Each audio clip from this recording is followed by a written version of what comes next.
وعلیکم سامعین، 16 سفر المظفر کی تاریخ شروع ہو چکی ہے، 30 جولائی ہے۔ خبر کا عنوان ہے وندے ماترم کا قانون لوک سبھا اور راجیہ سبھا دونوں سے پاس ہو گیا ہے۔ اب کیا ہوگا وہی سمجھیے، خبر تھوڑی تفصیل سے ہے۔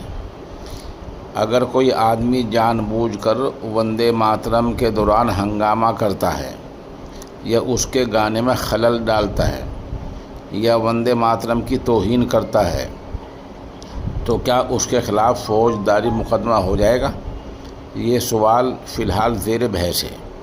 اس بحث کی وجہ قومی عزت کی توہین ترمیم بل 2026 ہے، جسے راجیہ سبھا اور لوک سبھا دونوں نے پاس کیا ہے۔ یہ بل پہلی بار وندے ماترم کو قانونی حفاظت فراہم کرتا ہے، جس طرح قومی ترانہ جن من گن اور قومی پرچم کو اس وقت قانونی تحفظ حاصل ہے۔ لیکن اس قانون سے کیا مراد ہے؟ کیا وندے ماترم گانا سب کے لیے لازمی ہو جائے گا؟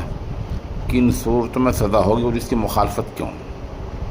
یہ پہلی عرض کر دوں کہ سرکار نے ابھی تک جو متعارف کرایا ہے، وندے ماترم گانا سب کے لیے لازم نہیں ہے۔ جو چاہے گا لے، نہ چاہے نہ گائے، لیکن توہین نہ کرے۔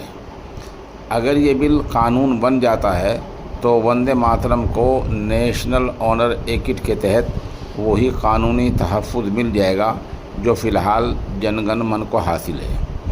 2026 ترمیمی بل صرف سیکشن 3 کو تبدیل کرتا ہے۔ فی الحال سیکشن 3 صرف قومی ترانے کو تحفظ فراہم کرتا ہے۔ ترمیم کے بعد اس میں قومی گیت وندے ماترم بھی شامل ہوگا۔ اس کا مطلب یہ ہے کہ وندے ماترم کی توہین کرنے والے خلاف مجرمانہ کارروائی کی جائے گی۔ وہ کیا ہیں؟ جان بوجھ کر وندے ماترم گانے میں رکاوٹ ڈالتا ہے کوئی آدمی، پروگرام میں خلل ڈالتا ہے۔ اگر کوئی شخص دوسری بار یا بار بار ایسا جرم کرتا ہے تو کم از کم 1 سال قید کی سزا لازمی ہے۔ دفعہ 3A کے تحت نافذ العمل رہے گی۔ تو کیا سب کو وندے ماترم گانے کی ضرورت ہوگی؟ یہ اس قانون کا اہم حصہ ہے۔ مرکزی حکومت کی طرف سے فراہم کردہ معلومات کے مطابق یہ قانون کسی کو وندے ماترم گانے کے لیے مجبور نہیں کرتا ہے۔ ہاں، توہین نہیں کرنی چاہیے، جہاں پڑ جائے وہاں خلل نہیں ڈالنا چاہیے، ہنگامہ نہیں کرنا چاہیے۔